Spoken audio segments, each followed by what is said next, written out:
Welcome to the Let's Rain podcast, revealing conversations with Bearcat players, coaches, and administrators. I'm your host, Dan Horde. Our guest on this episode, Bearcat tight end Joe Royer. And Joe, between the two of us, we've got two great heads of hair. Yeah. It seems to be a trademark of yours. Inquiring minds want to know, what's the deal with all that lettuce? I've just always had it. When I was younger, I'd grow it out to like what it is now, but I used to get buzz cuts all the time. And once I hit high school, I always started to just get it trimmed up and keep it long, and it's kind of my thing. So I like to keep it long, and I like it. All right, so we're here in Cincinnati. Procter & Gamble is based here. They've got different shampoo brands. Head & Shoulders is a P&G brand. Pantene is a P&G brand. Do we have an NIL collaboration in the works? What do you think? As of now, no, but I'd definitely be open to doing something for sure. I'm trying to speak it into existence for you. Let's see if we can get a deal done. All right, I think people know you're a Cincinnati kid and an Elder grad. You initially went to Ohio State before coming home. Mm-hmm. What did you miss about Cincinnati when you were in Columbus? Really everything, honestly. It was home to me for 18 years before I went up to Columbus for a couple years, and just missed my family, missed the city, and really just everything about it.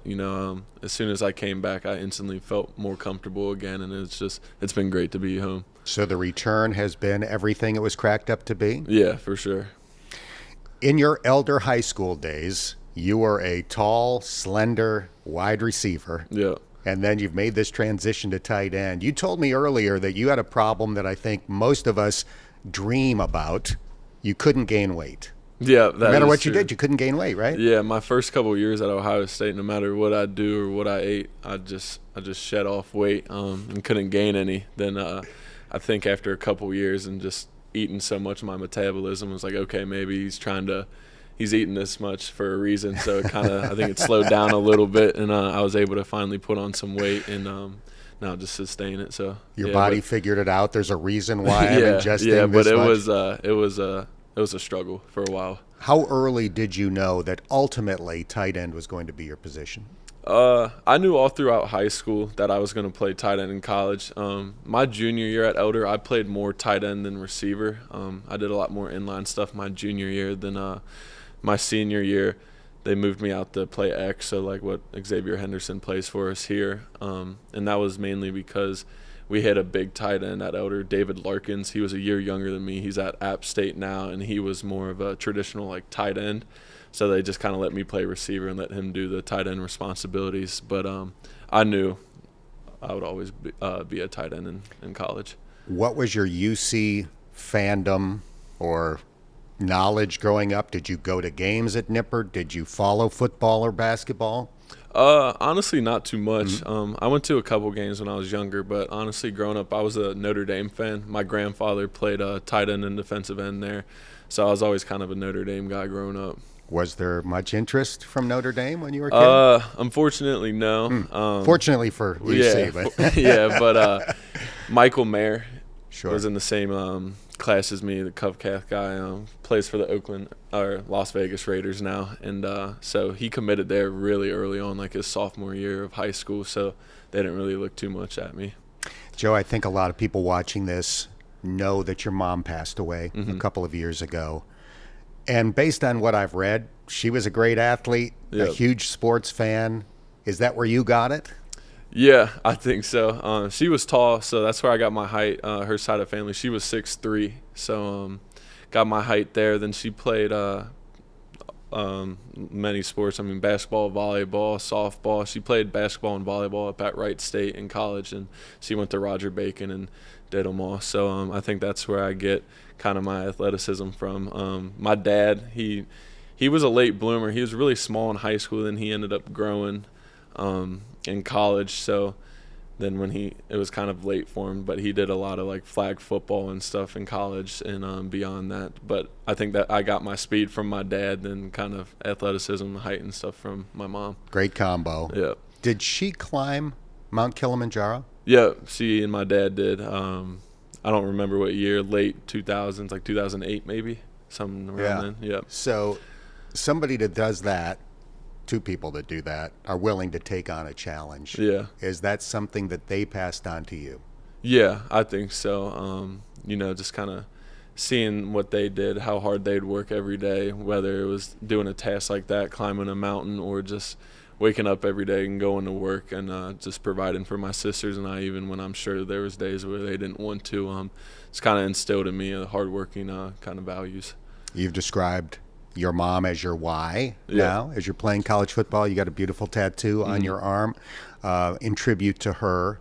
And when you scored your first touchdown this year against Pitt at Nippert Stadium, you pointed to the sky and waved, Yeah. which was extremely touching. Is that something that you had dreamed about? Yeah, I always had a plan whenever I scored a touchdown that's what I was going to do. And it really started up at Ohio State after the national anthem. I would always look to the stands to see where her and my family were sitting. I'd wave to her then, and when she passed, I just kind of carried it on in my own version now after, or if I score, I point up and I wave to her. But yeah, I always had a plan whenever I scored a first touchdown, and I'm going to continue to do it whenever I score, to just look up and wave to her. I suspect there's plenty to come Yeah. based on how you played so far. You had some injuries at Ohio State that impacted your playing time. How much fun are you having playing as much as you're playing and having such a significant role on this team? Yeah, it's been great. Like you said, I didn't really play too much at Ohio State. Had a bunch of different things going on. So honestly, this is kind of new to me. I've never played this much football in college, so I wasn't entirely sure what it's like. But I love playing. It's been a blast, and just trying to stay healthy and keep my body going so I can get out there every Saturday. You and Brendan Sorsby have had a great connection on the field. He's been one of the best quarterbacks in the Big 12 to this point of this season. What do you like and respect about Brendan? Yeah, like you said, he's a great player. I think he's one of the better quarterbacks in the country, not just the Big 12, but just the way he approaches the game. He's a really smart kid, and not to mention all his physical attributes. He's a pretty big dude, strong arm, but he's got a nice touch for the ball as well. And just being able to throw it far, that doesn't really kind of get the job done. But he understands where to place it, what to put the right touch on the ball, and he's not afraid to run the ball either. And he's a great teammate. He's one of my best friends, so he's just all around great dude. You've had some memorable moments so far this season. Let's talk about a couple. In your Bearcat debut, you hurdled a guy. Yep. And this is not a guy that was on the ground. I mean, it was like you were doing the high jump almost as you went up and over him. Just one of those in the moment things that worked. Yeah, I've never hurdled anyone in my life. In high school we weren't allowed to. It would be a penalty, and then didn't really have many opportunities up at Ohio State to do it. But I always wanted to in high school, when I would catch a little out route like that and would run up the sideline, and there'd be a little defender coming in from the field, and they tend to go low because I'm a bigger dude and most likely bigger than them. And I just saw him start to lean down, and I was like, well, I'm gonna go for it. And luckily it worked out for me. But yeah, it's good to know that I'm able to do that if opportunity presents itself again. Maybe your best play so far this year, unfortunately, didn't count. An 80-yard touchdown in the battle for the victory bell against Miami. It was wiped out by kind of a ticky-tack penalty. Does it bum you out that one has been lost to history? Not really, no. I was more bummed out about when I kind of fumbled it in the end zone right before halftime in that game. But, that stuff happens, and Gavin Gerhardt, they called the penalty on him, and he's – for a long time after, he kept saying sorry to me, and I was like, it's fine. And there's been a lot worse, or there's been linemen way farther down the field that hasn't been called. So it was, you can see it on film. The coach is right there, and that ref's here on the Miami sideline, and I think he points at the lineman saying, and the ref throws the flag late. But yeah, I mean, would it have been nice to be on my stats? Yeah, but at the end of the day, we won and got the bell back, so that's really what matters. And it's still on film and stuff too, so people can see it. I'm just bummed that the screaming that we did in the radio booth was lost to history. We had a lot of fun with that call. I am no NFL scout, but I am around them on a regular basis. You look like an NFL tight end to me. I assume that's the goal. How long has it been the goal? I just remember growing up when I first kind of got into football, I always wanted to play in the NFL. And just kind of as my career progressed through middle school, grade school, to high school, then college, it still remained my goal. So just trying to put good stuff out on film every Saturday to show the scouts that I could maybe be a guy that they'd want to take and have play for them on Sundays.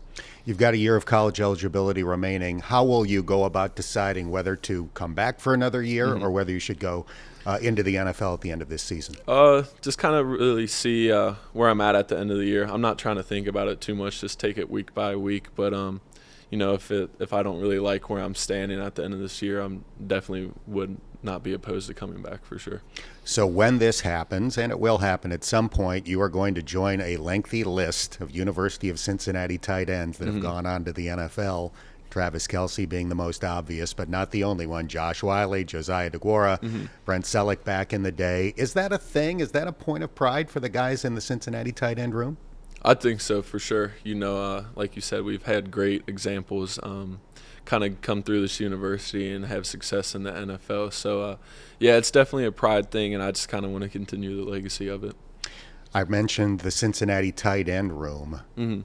You're at the top of the totem pole right now in terms of statistics, but it's a group that's getting a lot of action and a group that has a couple of very promising true freshmen that are playing a significant role.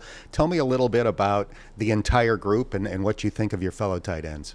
Yeah, then as people, I don't think there's a more close unit on the team. We're all really close, so we all hang out outside of the facility, and I love those guys. But on the football field, we all complement each other well. We all do different things well. So, like you see, there'll be times when I'm not in the game and we got other dudes doing certain things, or I'm doing something maybe I don't typically do to try to change up a look and make it hard for the defense. But I think we all complement each other well. And like you said, the two freshmen, Gavin and Devin, I think they'll have great careers here, and they're already doing well for us.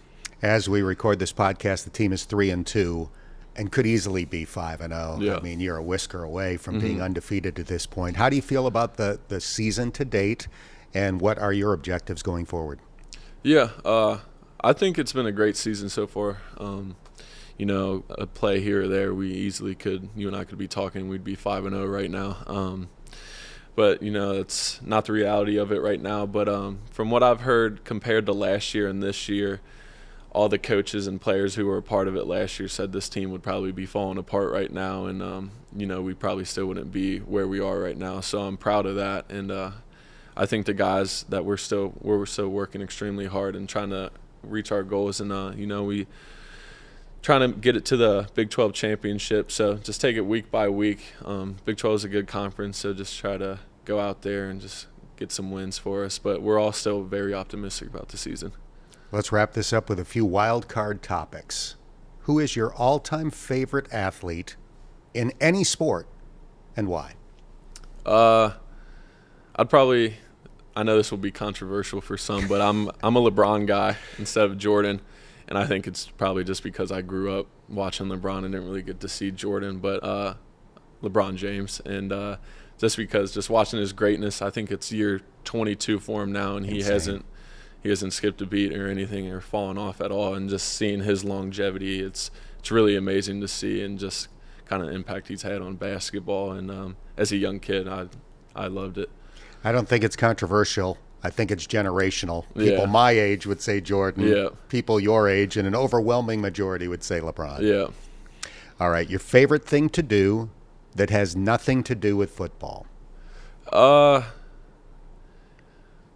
feel like I'm a pretty chill guy. I love spending time with friends and family, but more specific, when it's the off season, I went to Our Lady of Victory over on the west side, and I spend most of my time in the off season at my house on the west side, and I'll get like 15, 20 buddies, and we'll go up to Our Lady of Victory's gym and just play pickup basketball after all the sports are done using it, and it'll be like 10 p.m. and we'll play up there till midnight, 1 a.m. just playing pickup games. And I love playing basketball. Then also I like to play Xbox whenever I get the chance. How physical are you on the basketball court?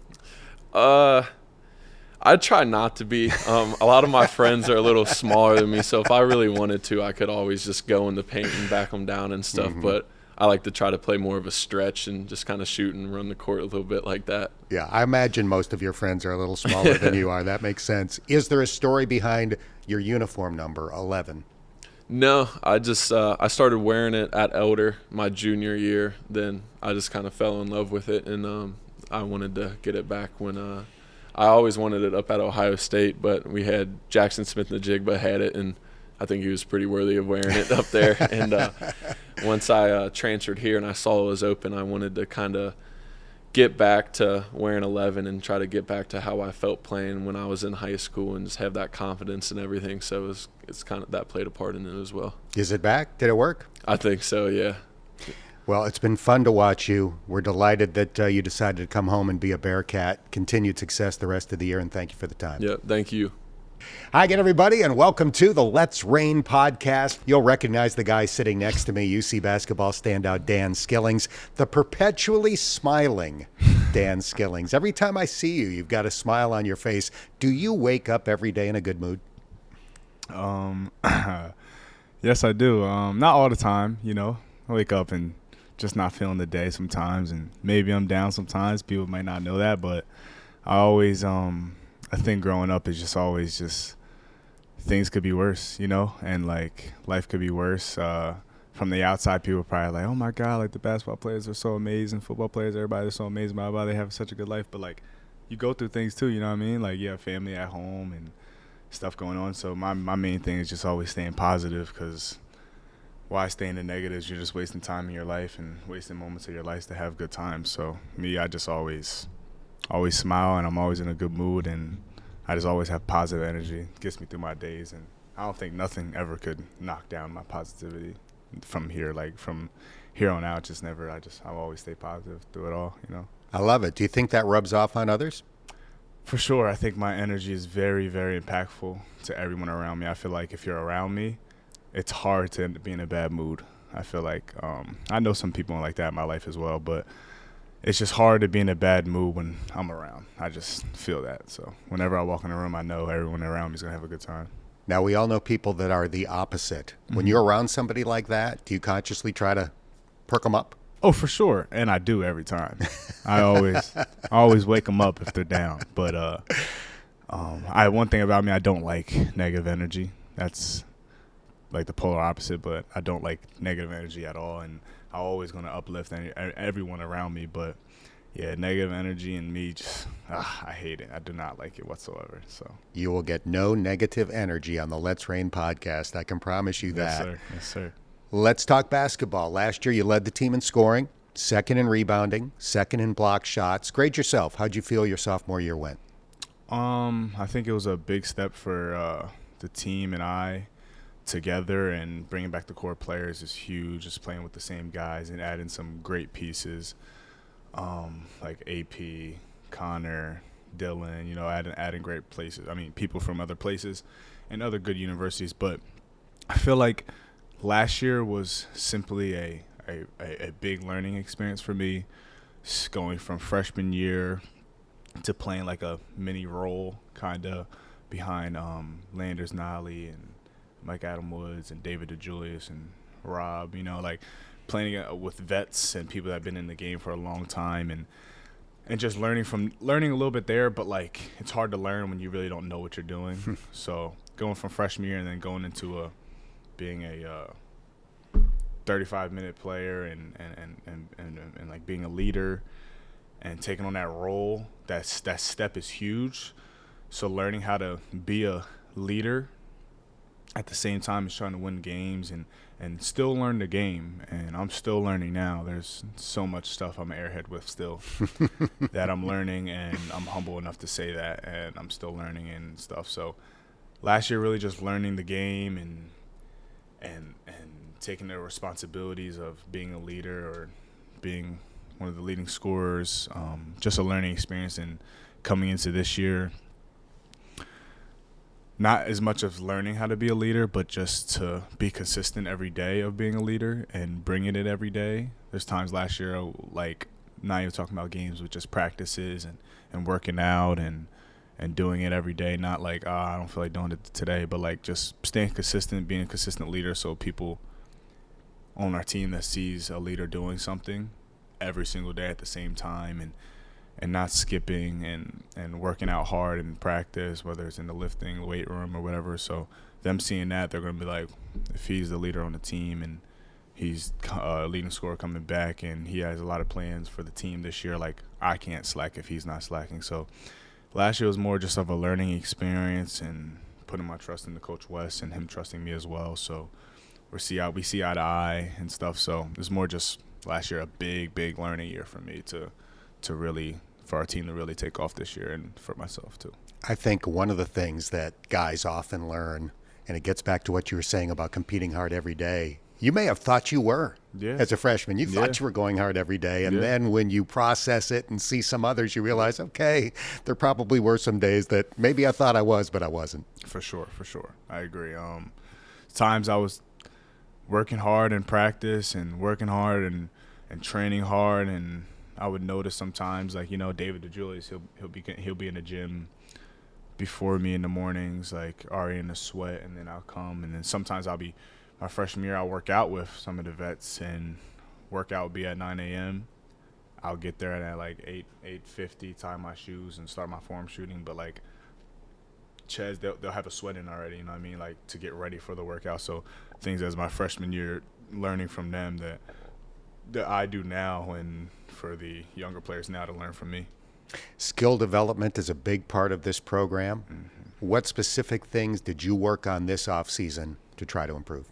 I worked on repetition a lot with my shot, like a lot of every time I shoot the ball, it's the same shot and not a different shot. My follow through and my feet and how I square off to the basket when I shoot my shot, being shot ready and prepared for shots, as in if Jiz or Data are coming off a screen and I'm in the corner wide open, I'm not going like this, because then you're not really ready for a shot, or I'm not just sitting there like waiting for something, so when he throws it, then I got to get ready, but just like shot preparation, like waiting for that ball, and if it comes to me, I'm ready to shoot it right away.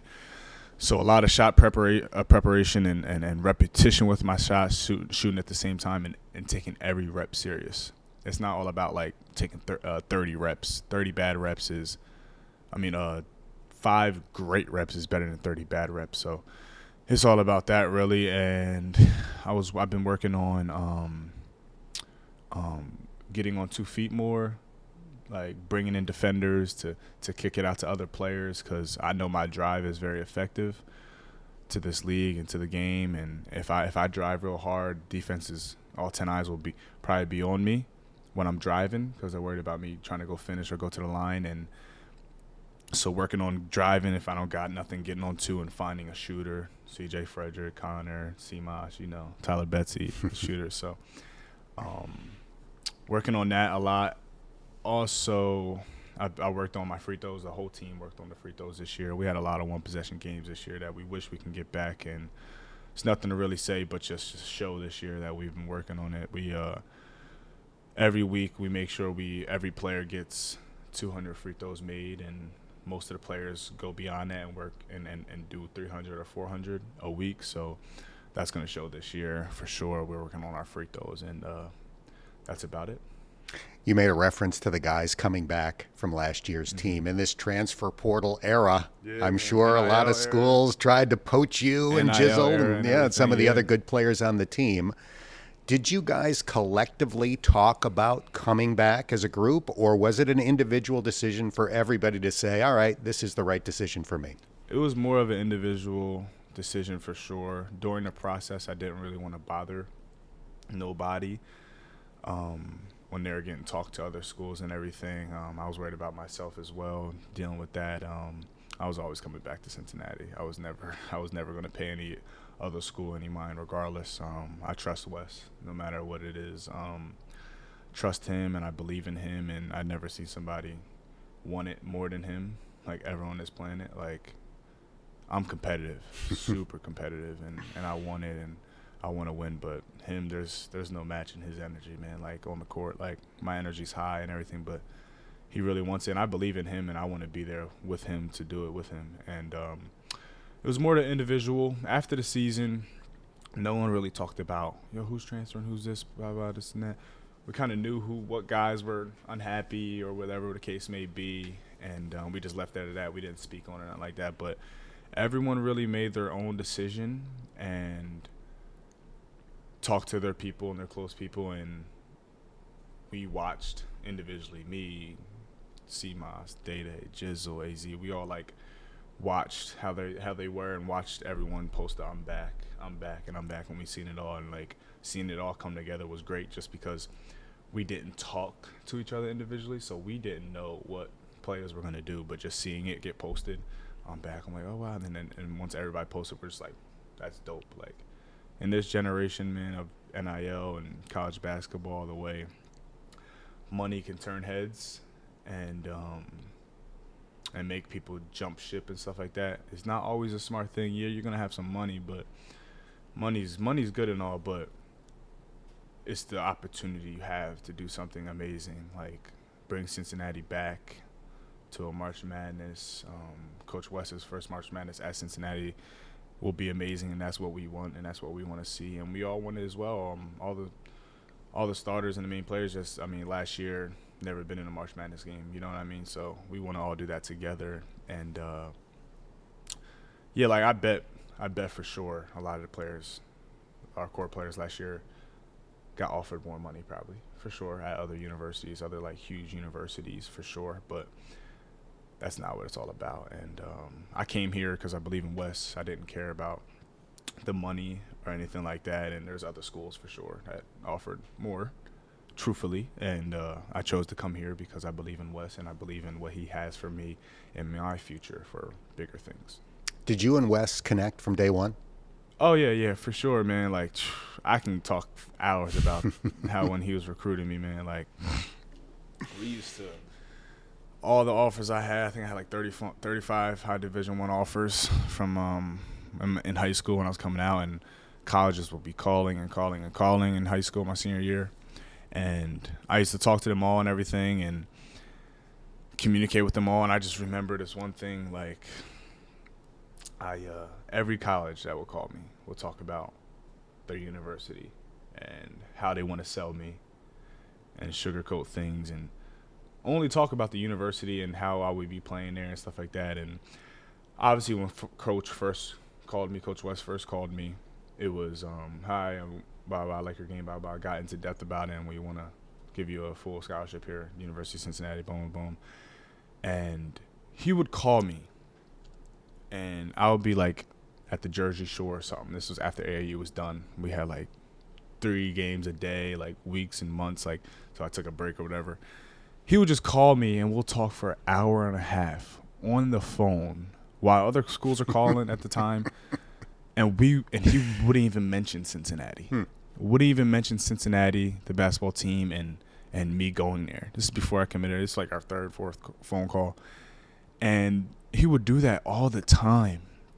And that really, like, stood out to me. Like, he wanted to build a relationship with me personally. Like, and every school would try to sell and sugarcoat what they wanted and only talk about how they want me there, and every school did that, and Cincinnati's the only school that did not do that.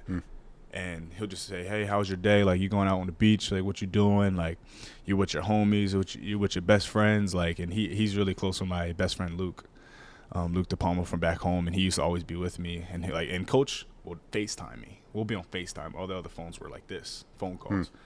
So he'll FaceTime me. He's kind of smart because he knows how my personality is, and he probably knows I would rather FaceTime and laugh and joke and see somebody instead of like talking like this. You know what I mean? You're building more something. So he's smart as well. Like, you're smart. But he would talk. That's the thing that blew my mind. Like, I'm like, he wants me to go to this school. Like, but he would talk an hour and a half about no Cincinnati. And he'll hang up the phone, and we won't even talk about Cincinnati. It would just be, how's your day? Like, how's your family? Blah, blah, and just talking. We would like talk about his college days and how he won a championship and stuff like that. And one time I talked to Roy on the phone with him on a 3-way. It was me, him, and Coach Roy Williams on our like 5th call or something like that. And I didn't even know who Roy Williams was at the moment. That's not great. No, I didn't know nothing though. Like, coming up in like every college, like I would talk to my agent and my coach from back home. They're the same person. He's my agent now, but I would call him after every school would call me. Hey, Coach, is Cincinnati good? Because I started playing basketball in 9th grade, high school. So I didn't know what Kentucky was. I didn't know what Duke was. I didn't know what any of these schools was. I didn't know Rick Pitino. I didn't know Calamari. Like, I didn't know any of these coaches. Like, That's I was a just, good thing. I know, mean, you for didn't have a sure. preconceived notion. Yeah, no, for sure. So, like, every time, hey, coach, is Cincinnati good? Hey, is University of Miami good? Hey, is Pittsburgh good? Like, all these schools, and coach would just laugh at me, and he'll just try to give me some knowledge at the time. But, yeah, man, yeah, coach was just different, man. He was different, and I just knew it from day one. We just clicked. I feel like our third phone call ever was like I knew him for years already. So, like, when it came down to committing, I visited University of Cincinnati, University of Pittsburgh, and then University of Miami in Florida. And after every visit, I told my people I wanted to go there. So after University of Cincinnati, I said, "Oh, I want to go there. I love it." After University of Pittsburgh, "Oh, I need to go there. Like it's better. Like, I like it more here. I want to go here." And oh no, I didn't take a. Oh my God, I didn't take a visit to Miami. This is where I'm about to get to. I took a visit to NC State last. Okay. It was Cincy, Pitt, and then NC State. Then after NC State, I was like 1,000% sure I wanted to go to NC State. I want to go there. This and that. I want to go there. Blah. This and that. And then I just sat with all my people told me not to, like, just make a decision because, like, obviously I felt that way after every one because it was just happened. So I sat there and thought about it all, and it really came down to Coach Westby and how real he was and our connection he had. I couldn't feel right calling him and say, "Hey, man, I'm gonna go this way and come here." It just didn't feel right, you know. It was impossible for me to say. And all the other coaches were like, great coaches, by the way, the other coaches and everything, no knockoffs at him, but like just telling me things that's too good to be true, you know, like, hey, I'm gonna start my freshman year, and even though I knew I had so much to learn, and I'm gonna play 40 minutes, like a bunch of stuff, like great to hear, but I had to come to reality. And Coach West would tell me, hey, you know him, like, hey, you gotta earn it here. We're not giving you nothing. You won't play if you don't deserve it. Yeah. And you'll play if you deserve it. And we have a great plan to build you up into being a great player here. And everything he's told me on my visit and on the phone calls, everything's came true, and everything he kept real with me. So that's what really made me commit there. And I was going to go to my University of Miami visit, and I canceled it like 2 days before. And everyone thought I was out of my mind just because it's in Florida, University of Miami, you know. And I could never go there. Too many distractions, you know, there. And 4, why go on another visit and make coaches wait? Because Coach West and the staff told me, hey, we're waiting for you. Like, you're our 2 guard that we want. Like, we're not letting no one commit until you're ready, so you have time. So I could have went on that visit and then just committed to Cincinnati, but I didn't need to do that. So I told them no, and then right after that I committed to University of Cincinnati. So that's a lot of information that a lot of people know, but that's the story of why I really came here and how me and Coach West clicked so fast. Pitt, NC State, and Miami fans are heartbroken right now. But I've heard this story about your visit. So you come here in 2021. They take you to a football game. That's the team that played in the college football playoff. Yeah, Atmosphere was incredible. Dope. Then later that night, players take you to a campus party. And from what I understand, you left to go to the gym? Yeah. Did that happen? Yeah, I never even ended up going to a party. So they were I was never a party guy. I'm not a party guy. And so in my mind, they're all telling me, like, hey, like, we want to just bring you out, this and that, like, just to try to sell you, you know what I mean? Like, sure. As a host, I know how it is now. I'm here. I see it. And just try to make your visit a blast so you want to come here. But I was never a party dude, so, like, that's not going to sell me. So it was all in motive to go. I got dressed and everything, and I was with the guys chilling in their dorm. It was just us and the 2 guys that took me on my visit. I mean, as my host to take me out, and then we walked out the house, and we were just like walking and stuff, and we like approached Short Vine. We approached it, and I was just like, hey, like, I just hit up Stowe. I'm gonna go like work out. But they're like, you sure? I said, yeah, I want to work out. I'm not even really trying to do all this. And then I worked out with Stowe. He was a GA. He was a GA at the time. Now he's a player development coach. And we went there, and I worked out at like 12 a.m. And there's this drill we had called Bearcat 50, and you have to make 40 out of 50 3-pointers. It's from each one. It's from the 2 corners, 2 wings, and the top of the key. And you had to make at least 8 at each spot, or make 10 and then make 6 and then make 8. Like, had to get 40 out of 50. And me and Stowe, we laugh about this all the time. I destroy Bearcat 50 now. I get it now all the time. But we were in there for like an hour and a half. Hour and a half to 2 hours trying Were you to getting get close? that. I was getting like 38, 39 a couple times, like, and I could not get it. It was like an hour and a half I worked, and I was so pissed, and I was trying to get it. Hour and a half of just doing that drill, going around the horn, and there's times I was at the last spot and I had to make like 8, and I made like 5 in a row at times, 6 in a row at times, and then missed straight 4. And, like, I was pissed, but I couldn't get 40 out of 50. But that's something me and Stowe always laugh about. I could not get that, like, for that hour and a half. But I don't know if it was too late or not, or I was just on my visit and I was trying to more relax. But, yeah, I never ended up going out on my visit. I just got into the gym. I wasn't really into that, especially on my visit. I wouldn't want the coaches to hear me out at the visit. Like, I was just like – and I don't go out regardless, but still they're like, oh, he's going out on his visit. But I know they don't probably care about that on the visit, but – They just want you to have an enjoyable time. Yeah, have an while you're enjoyable here. time. Sure. Yeah, for sure. So, Dan, you have said publicly that your goal this year is to have a great season and then go to the NBA. Coach Miller says that should be your goal.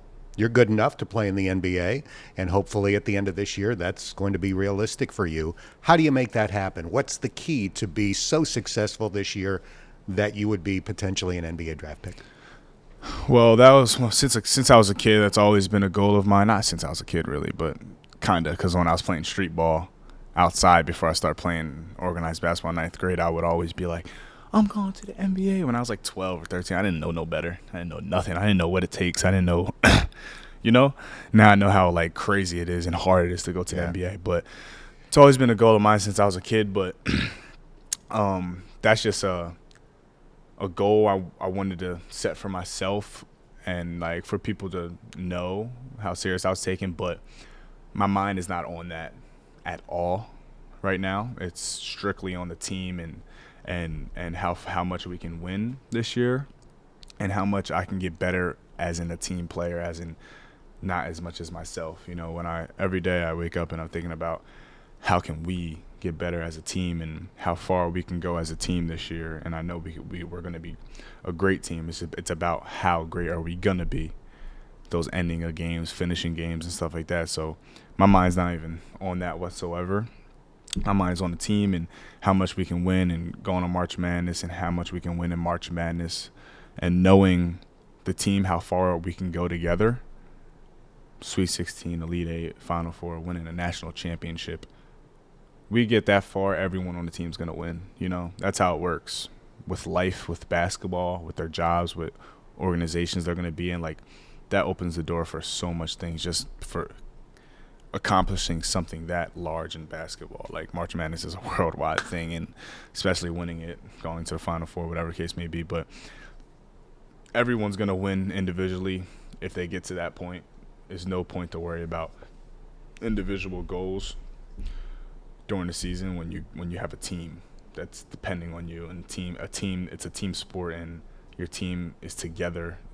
Worrying about your individual stuff is not gonna help the team. You know what I mean? Like, it's all just gonna happen naturally, and everyone on the team is gonna win if we focus on that, and we'll focus on the team and always being 2 feet in, not being 1 foot out, and going back and forth and thinking about just always being 2 feet and worrying about the team. So I'm not really worried about that at all right now. God always has his plans for me. And I know I wouldn't be this positive Dan Skillings and happy Dan Skillings and such a blessed life I have to live if it wasn't for him. So, yeah, that's really it. My mind's not really on that. It's really about the team and bringing it every day like Coach West wants, and getting better every day and not missing opportunities to get better every day. I know you're all about winning, but you are an entertainer on the court as well. How much do you enjoy that aspect of playing big-time college basketball? Man, I miss it already, man. I can't wait for the first game, man. But, I'm not going to say I can't wait for the first game. Yes, it's going to be fun, but day by day. We take it day by day, man. We worry about practice today.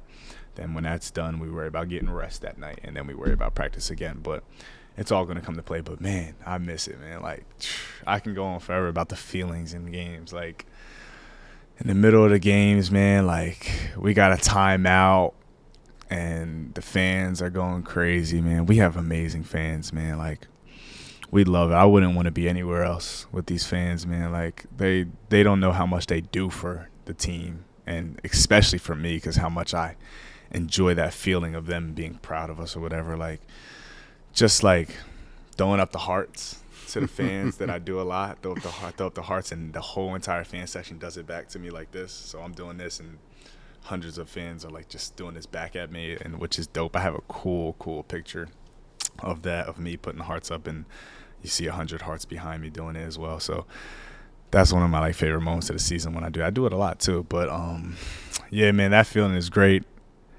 We can't wait to be back and win games at Fifth Third for you guys, you know, and for the fans, man. It's an incredible feeling, and I don't know if you can even explain it. I wish everyone in the world can get that feeling at one point, getting a big win or just a win in general, and how much the fans here at Cincinnati like cry and die and go hard for us, and we got to bring it back in return this year and do something big for us. We'll never have the feeling of being in your shoes, but trust me, being on the other end of that equation is a lot of fun too. Yeah, no, being I the person bet. screaming and cheering is great. I bet, man, and it's just dope, you know. Like they get to watch the games, and if a big play happens, someone dunks on somebody, or a game-winning three-pointer like C-Moss did and walked off, and the whole team.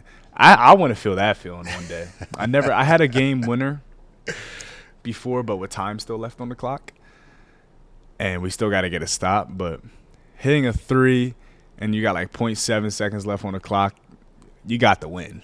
Like 98%, you got the win, and especially up by three, somebody got to throw a long court. But, like, that feeling C-Moss got, I need that. I want that so bad. I hope we don't have to do that this year, so it's because we're up a lot. But that feeling, hitting the three, down two, hitting the three, or down one, hitting the three with, like, nothing left on the clock, and the whole crowd goes crazy, and you're just feeling like the guy. Like, it's just that's probably a great feeling. I want that feeling really bad one day. I tell C-Moss that all the time. It's just funny that we joke about it, but I know the fans love going to the games and have fun going to the games, and we'll make sure they have a lot more fun this year. Even though they had a lot of fun last year, we're going to make sure they have a lot more fun this year. All right, last thing, and I'll let you go. It's year 2 of the Big 12. The schedule this year is insane. 20 league games. Mm-hmm. First 2 home games are Kansas and Arizona, which is crazy. Yeah. How much does that level of competition drive everybody on that roster? Man, we love great competition, and every night in the Big 12 is going to be great competition. Even the lowest team in the Big 12 is a team that can beat the highest team in the Big 12. You know, it happened last year. Man, we're excited, and our mindsets this year are on another level, and we got to keep raising it. We can't get comfortable. We got to keep raising it to that level to bring it every day. But looking at our schedule just gives us that, like, we can't wait to just go out there and our blood, sweat, and tears and just go as hard as we can for our fans and the university, and especially for Coach West, because how bad I know he wants it. It's a big year for us, and it's a big year for him. And man, we just go hard. It's hard to speak on it because we got to show it. You know what I mean? It's no more just talking about it and hyping up the fans. They got to see on first game day how serious we are about this year, and I feel like once they see that, they'll have a lot of confidence in us this year for sure. But yeah, we're excited, and we're all thrilled to go hard and beat a lot of big teams and be that big team to get beat, to like people want to beat us because we're that big team, you know. We're excited about it too. Yes, love sir. The positivity, love the smile, Course, love watching you of play. course. Have a great junior year, and thanks so much for joining us. Thank you guys, man. I appreciate everyone, and I appreciate the fans. Thank you. We hope you enjoyed this episode, and let us know who you would like to hear from next. We also hope you will subscribe, rate, and review the Let's Rain podcast.